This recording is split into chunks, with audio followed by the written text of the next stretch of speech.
그러니까 저는 그 동대학교의 그 윤주상 교수입니다. 제가 그 말씀드릴 내용은 그 사물인터넷 오픈소스 기술 동향입니다.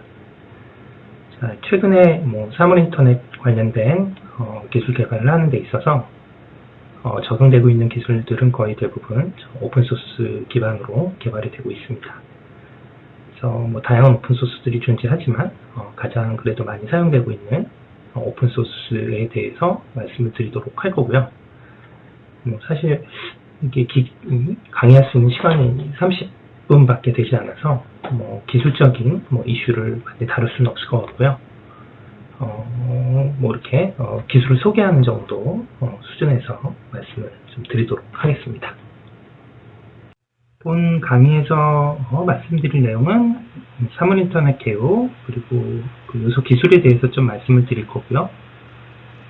그 사물인터넷 표준기술 현황 말씀드리고 그 표준기술을 기반으로 해서 만들어진 오픈소스 현황에 대해서 소개를 해드리도록 하겠습니다.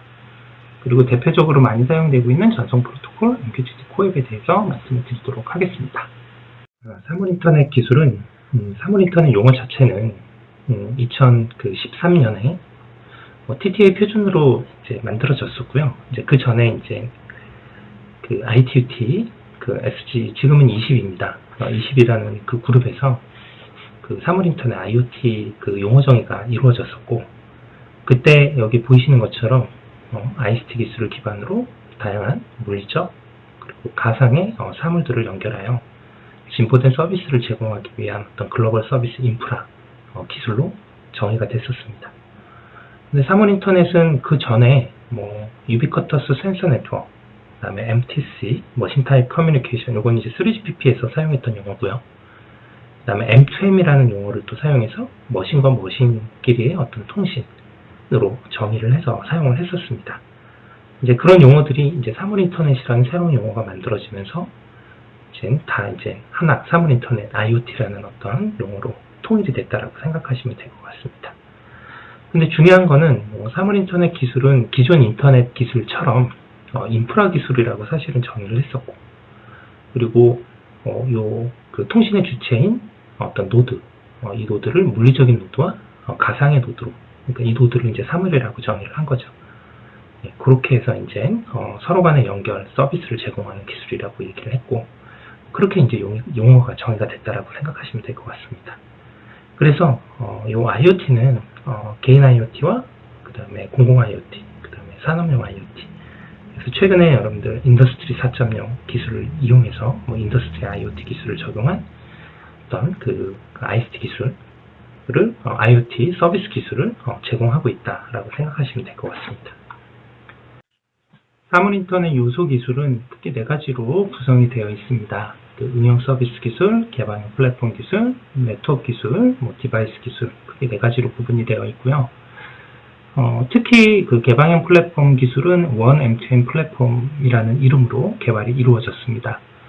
최근에 많이 사용이 되고 있고요. 이 통사들은 다 이 One M2M 플랫폼 기술들을 가지고 있습니다. 그러니까 플랫폼을 가지고 IoT 서비스를 제공하고 있습니다.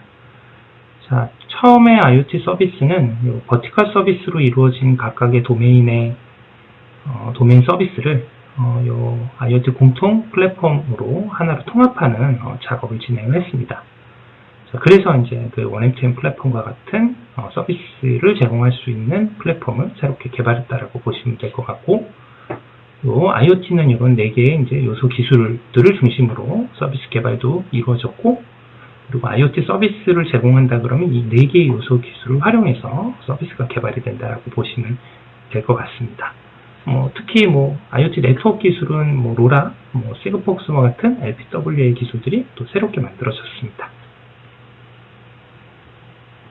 그래서 사물인터넷 표준 기술은 기존의 그 USN, 아니 기존의 버티컬별로 이루어진 어떤 서비스 폐쇄형 생태계에서 개방형 플랫폼, 그 공통 플랫폼 개발을 통해서 IoT 서비스를, 버티컬 서비스를 하나로 통합하는, 그리고 그들이 가진 데이터를 공유하는 형태로 생태계 전환이 이루어졌다라고 보시면 될 것 같습니다.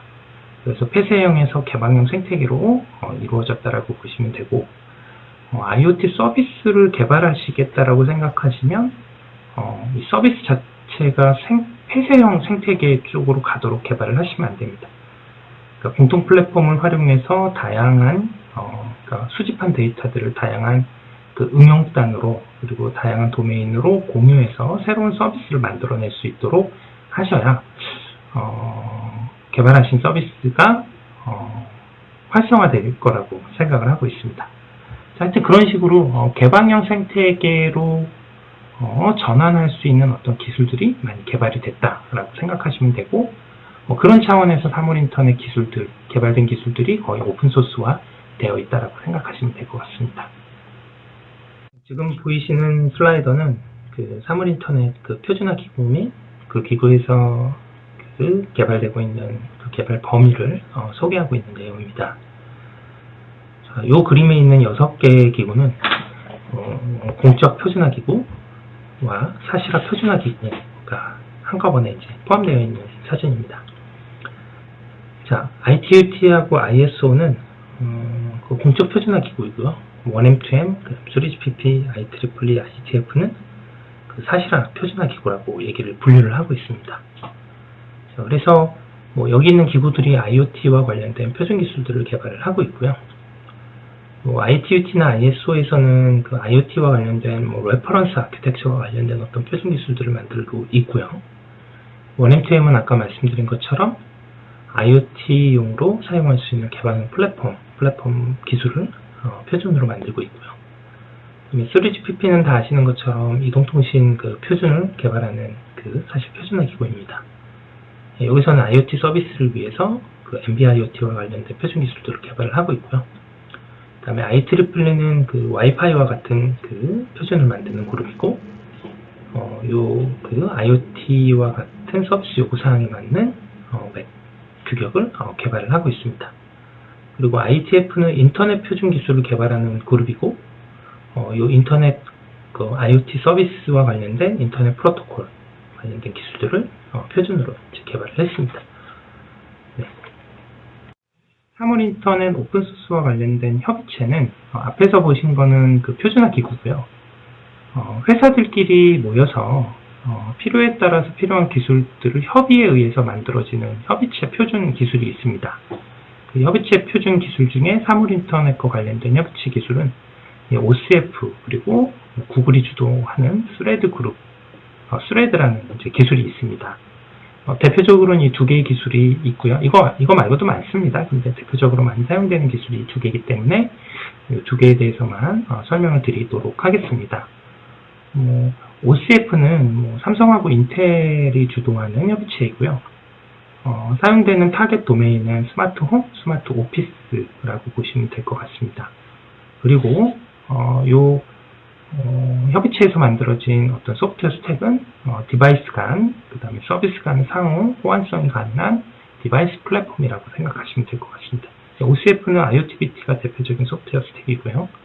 자, 스레드는 좀 아시는 분들은 아실 겁니다. 요 넥스트랩스라는 회사가 개발을 했고, 구글이 인수를 했고, 구글이 인수를 해서 IoT 시장에, 홈 시장에 많은 이제 기여를 할 거라고 생각했는데 인수 이후에 별 액티비티가 없었습니다. 근데 최근에 구글이 스레드 기술을 좀 더 확장을 해서 스레드를 탑재한 다양한 기술들, 다양한 디바이스들이 최근에 이제 미국 같은 데서는 많이 개발이 돼서 나와 있습니다. 근데 이제 중요한 거는 스레드 기술은 저전력 디바이스 환경에서 스스로 그 메시 네트워크를 구축할 수 있는 기술들을 제공하고 있는 소프트웨어 스택이라고 보시면 될 것 같습니다. 자세한 설명은 뒤에서 또 하도록 하겠습니다. 그래서 먼저 OCF에 대한 얘기를 좀 먼저 드릴 거고요. 그리고 스레드에 대한 얘기를 그 다음에 하도록 하겠습니다. 자, 이 OCF는 요 슬라이드의 밑에 쪽에 보면 openconnectivity.org라는 그 사이트가 있습니다. 네, 이 사이트에 들어가서 보시면 이 OCF와 관련된 다양한 정보들을 확인할 수 있으실 겁니다. 자, 먼저 좀 말씀을 드리면 OCF는 여기 써 있는 것처럼 Open Connectivity 그 파운데이션이라는 약자고요. 사물인터넷 그 구현식 REST 구조 기반의 경량형 코앱 프로토콜로, 이 코앱이라는 프로토콜은 그 애플리케이션에서 사용하는 그 전송 프로토콜이고요. IETF라는 곳에서 표준 기술로 만들어졌습니다. 그리고 뭐 우리 그 웹 표준 그 HTTP와 같은 그 유사한 어떤 프로토콜이라고 보시면 되고요.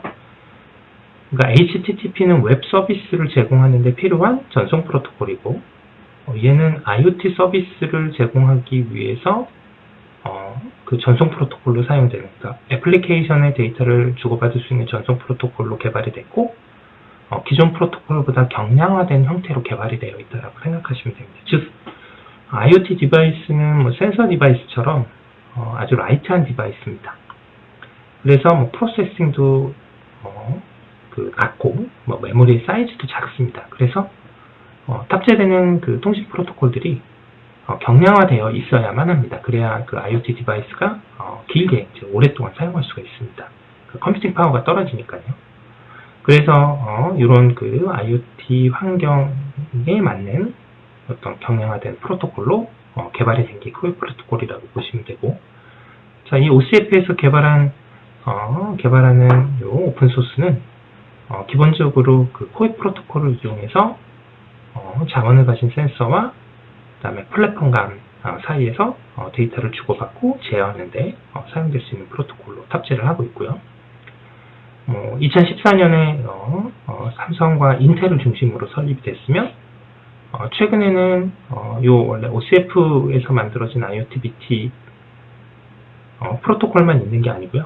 UPnP나 기존의 어떤 디바이스 레벨에서 사용될 수 있는 어떤 프로토콜들이 이 OCF를 통해서 하나로 머지됐다라고 보시면 될 것 같습니다. 자, 그리고 이제 그 퀄컴이 주도했던 올조인이라는 또 프로토콜이 있었습니다. 그것도 이제 OCF에서 통합해서 사용이 되고 있다라고 보시면 될 것 같고요. 그리고 참여하는 기업들을 보시면 뭐 홈 가전을 만드는 회사도 있고, 자, 뭐 인텔, 뭐 다양한 이제 회사들이 요 OCF에서 개발되고 있는 프로토콜을 사용해서 자신의 그 장치를 IoT 디바이스로 만들기 위해서 노력하고 있다고 보시면 될 것 같습니다.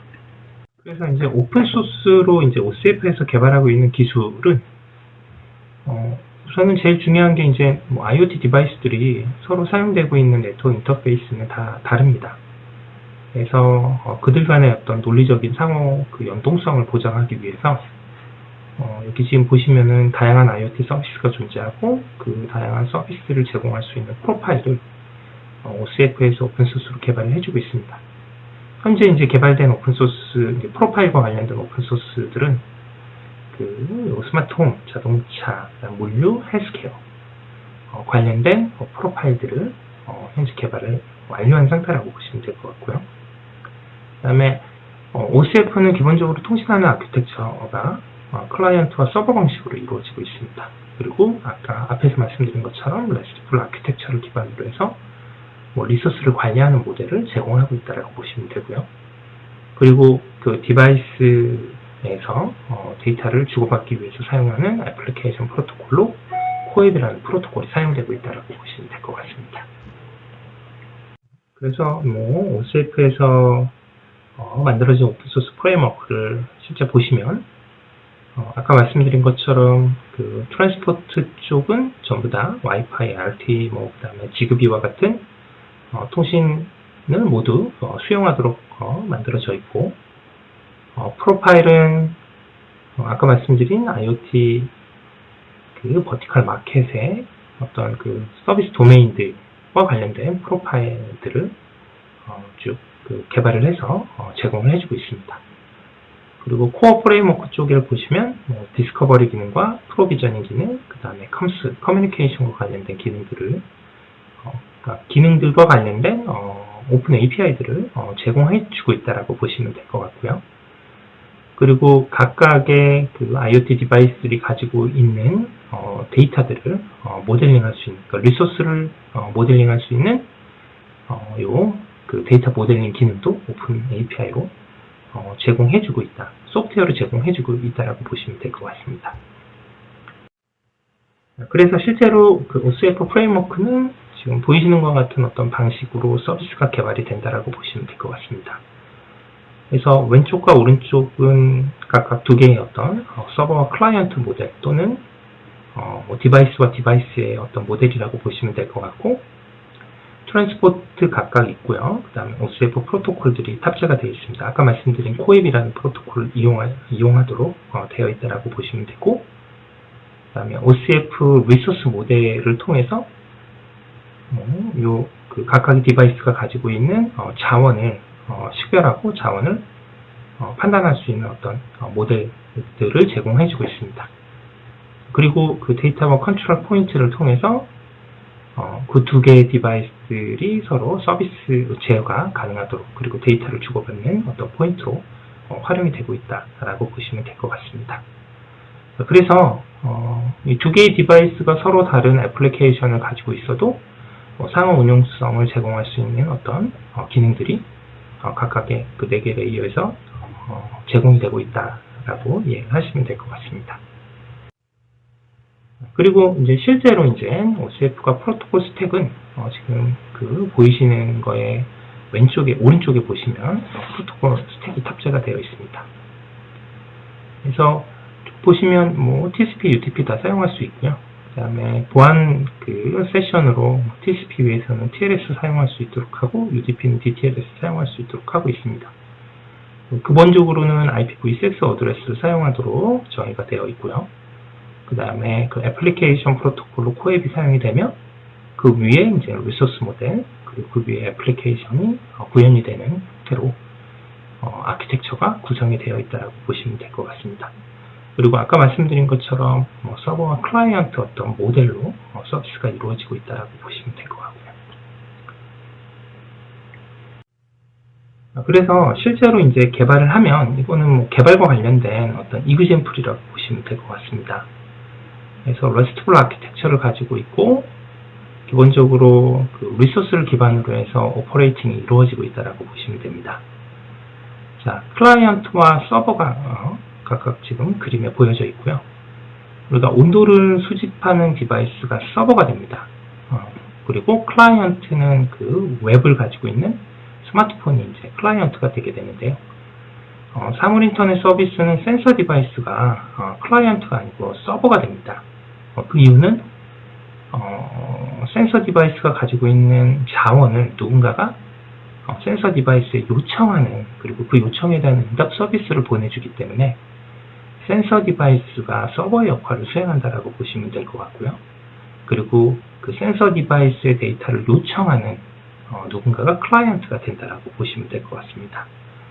자, 그래서 서버 클라이언트 모델로 서버가 가지고 있는 자원에 대한 리퀘스트를 클라이언트가 보내게 되고, 그 요청에 맞는 리스폰스를 서버가 클라이언트한테 보내주는 그런 과정을 취한다라고 보시면 될 것 같습니다. 그래서 사실은 이 클라이언트 서버 모델은 우리가 웹 서비스 모델하고 거의 유사한 형태라고 보시면 될 것 같고요. 따라서 코앱이라는 프로토콜보다는 HTTP와 같은 프로토콜을 이용해서도 사실 이런 클라이언트 서버 통신 서비스가 가능합니다. 다만 우리가 HTTP 프로토콜을 사용하지 않는 이유는 HTTP 프로토콜은 이런 그 사물 인터넷 센서 디바이스에는 탑재하기에 좀 코드가 많습니다. 헤비합니다. 그리고 불필요한 IoT 서비스를 제공하는 데 있어서 불필요한 절차들이 있어서 그런 것들을 다 제거하고 IoT 서비스에 특화돼서 만든 프로토콜이 이제 코앱이라고 보시면 될 것 같습니다. 자, 그리고 요 OSF 요 서버로 구성되어 있는 이 센서 디바이스는 자신이 가지고 있는 리소스를 여기 보이시는 것처럼 리소스 모델로 표현을 하고 있습니다. 그래서 N, RT, 그 다음에 if 이렇게 쭉 있고요. 그래서 이 센서 디바이스는 자신이 가지고 있는 리소스가 온도 정보이니까 템퍼러처라는 온도 정보를 가지고 있고요. 그리고 이 디바이스의 온도는 섭씨로, 화씨로 표현이 되어 있는지 단위도 체크할 수 있도록 하고, 그 다음에 밸류는 어떤 값을 가지고 있는지, 이게 지금 보시는 것처럼 오른쪽에 맨 밑에 있는 게 리소스 모델이라고 생각하시면 되고요. 그래서 그래서 이제 RESTful 아키텍처 스타일을 가지고 있다고 보시면 될 것 같습니다. 그리고 클라이언트가 서버에 저런 정보들을 요청해서 그걸 응답으로 받는 그런 과정을 취하고 있다라고 보시면 될 것 같습니다. 뭐 이런 식으로 이제 IoT 서비스가 이루어지고 있다라고 생각하시면 됩니다. 그래서 아까 말씀드린 것처럼 그 OCF에서 만들어진 다양한 그 협치 표준이 있고 이거를 이제 오픈소스화 시킨 게 IoTBT라는 그 디바이스 플랫폼이라고 보시면 될 것 같습니다. 그래서 IoTBT는 또 여기 iotbt.org 사이트에 들어가 보시면 이 오픈소스 다운받아서 사용하실 수 있도록 다 정보를 제공하고 있고요. 그 다음에 다양한 IoT 디바이스들이 생성이 되기 때문에 이 IoTBT가 탑재될 수 있는 디바이스 모델도 뭐 아두이노, 라즈베리 파이, 그 다음에 뭐 핸드폰도 아두이노 뭐 이런 데 이제 탑재할 수 있는 소프트웨어가 별도로 플랫폼들이 제공이 되고 있다라고 보시면 될 것 같습니다. 그래서 IoTBT를 좀 보시면 뭐 리치 디바이스 모델과 그 다음에 라이트 디바이스 모델로 좀 구분이 되어 있습니다. 우리가 IoT 서비스를 실제 네트워크 아키텍처로 구현을 할 때는 IoT 디바이스들이 이제 필드에 깔리게 되고요. 그리고 이 필드에 깔려있는 IoT 디바이스를 한 곳으로 수용할 수 있는 어떤 게이트웨이가 이제 존재를 합니다. 그래서 라이트 디바이스 모델은 지금 보시는 그림의 오른쪽에 있는 디바이스 스펙은 라이트한 그 센서 디바이스에 올라가는 그 소프트웨어 스택이라고 보시면 되고 왼쪽의 리치 디바이스는 그 게이트웨이에 올라가는 디바이스라고 보시면 될 것 같습니다. 디바이스 소프트웨어 스택이라고 보시면 될 것 같습니다. 그래서 필드에 깔리는 IoT 디바이스들을 게이트웨이가 관리도 해야 되고요. 그 다음에 데이터 매니지먼트 같은 기능들이 또 필요합니다.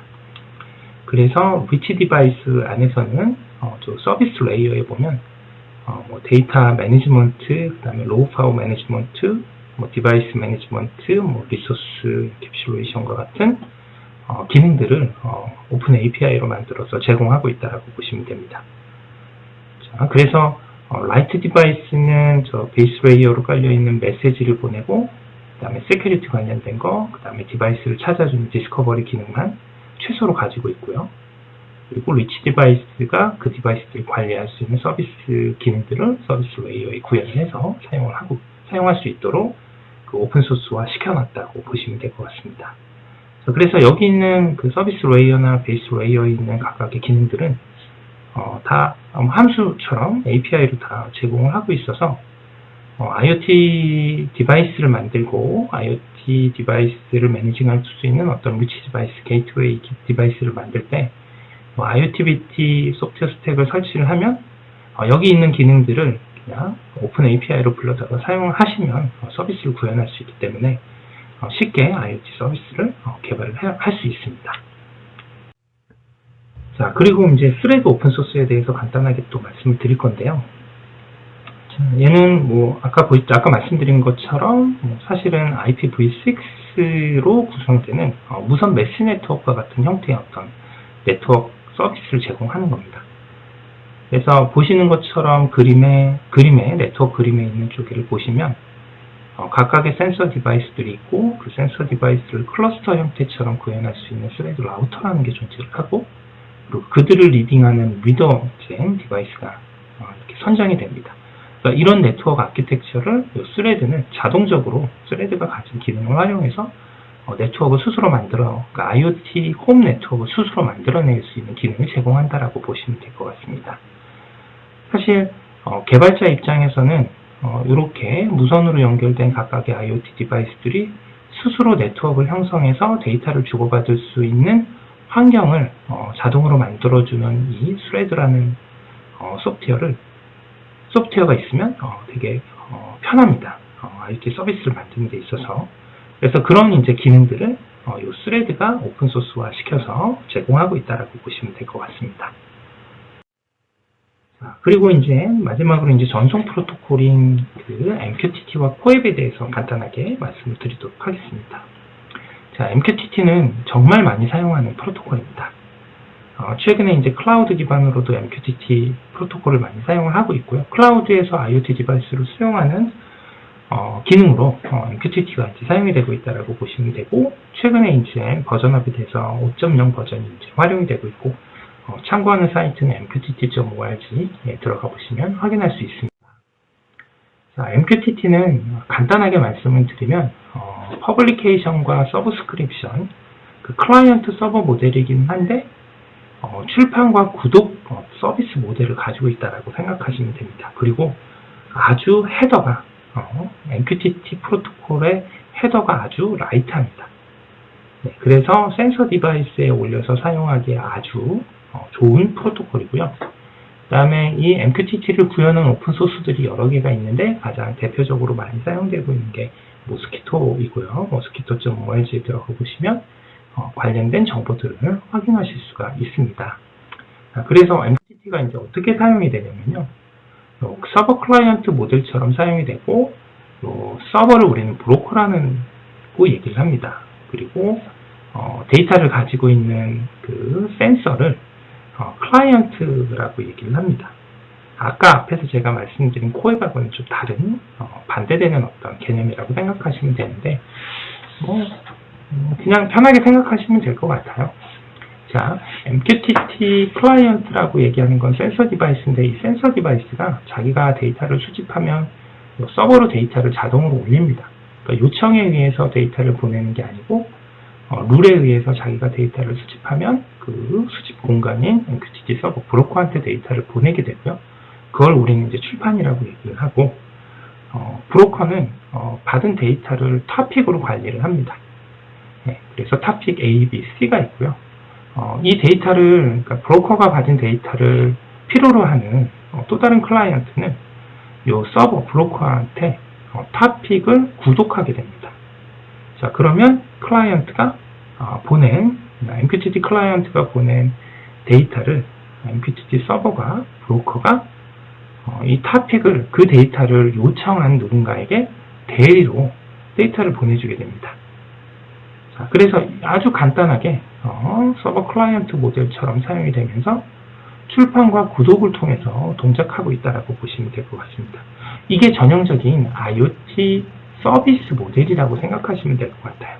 그러니까 엔드투엔드로 동작하는 것보다 플랫폼 쪽으로 내가 수집한 데이터를 올리고 그 플랫폼에서 내가 올라온 데이터를 필요로 하는 누군가한테 개방하는 형태로 서비스가 이루어지는 게 사물인터넷 서비스의 대표적인 모델이고, 그 서비스를 구현하는 데 있어서 사용되는 프로토콜로 MQTT가 아주 적합하게 구현이 되어 있다고 생각하시면 될 것 같습니다. 전송 프로토콜로 아까 봤던 MQTT에 대응하는 프로토콜이 이제 코웹입니다. 코웹은 HTTP와 유사한 프로토콜이고요. 그러니까 HTTP보다 라이트한 버전의 프로토콜이라고 보시면 될 것 같습니다. 그리고 그림에서 보이시는 것처럼 엔드-투-엔드의 어떤 통신 방식을 사용하고 있습니다. 중간에 그 브로커와 같은 어떤 릴레이해주는 어떤 그 서버가 존재하지 않는다라고 생각하시면 될 것 같고, 데이터를 수집한 센서가 서버가 되는 거고, 그 데이터를 필요로 하는 누군가 클라이언트가 서버의 데이터를 요청해서 받는 그런 형태로 서비스가 이루어지고 있다고 보시면 됩니다. 그리고 코웹이 HTTP의 어떤 라이트한 버전이라고 아까 말씀드린 것처럼 말씀을 드려서 HTTP와 코웹이 유사한 프로토콜입니다. 그래서 호환성이 가능하다고 보시면 되고, 그 호환 서비스를 제공하는 서버가 요 앞에 그림에 있는 것처럼 프록시라는 이름을 가진 서버가 있고, 그와 관련된 스펙도 있습니다. 그리고 오픈소스도 인터넷에 여러분들 보시면 있습니다. 그래서 코웹도 마찬가지로 상황에 따라서 MQTT가 아닌 이런 엔드-투-엔드 서비스로 IoT 서비스를 제공할 때는 애플리케이션 프로토콜 코웹을 탑재해서 사용하실 수도 있습니다. 그리고 얘는 이제 UDP 기반으로 이루어져 있고요. 코웹은 두 개의 레이어로 구성되어 있습니다. 메소드 방식과 그 밑에 트랜잭션 서비스를 제공하는. 그래서 요거는 좀 인터넷에서 스펙을 찾아보시면 바로 이제 확인하실 수 있는 내용이니까 넘어가도록 하겠습니다. 여기까지 IoT와 관련된 오픈소스 현황에 대해서 좀 말씀을 드렸고요. 30분이라는 제한된 시간 안에 말씀을 드리려고 하니까 많은 기술 이슈나 어떤 기술을 소개하지는 못했습니다. 대표적인 거, 그리고 지금 현재 많이 사용되고 있는 기술들에 대해서만 좀 소개를 드렸고요. 제가 그 앞장에 그 이메일도 적어 놨습니다. 보시고 혹시나 궁금한 사항이 있으시거나 개발하시면서 애로사항이 있으실 때는 메일로 문의를 주시면 제가 답변을 드리도록 하겠습니다. 잘 들어주셔서 감사합니다.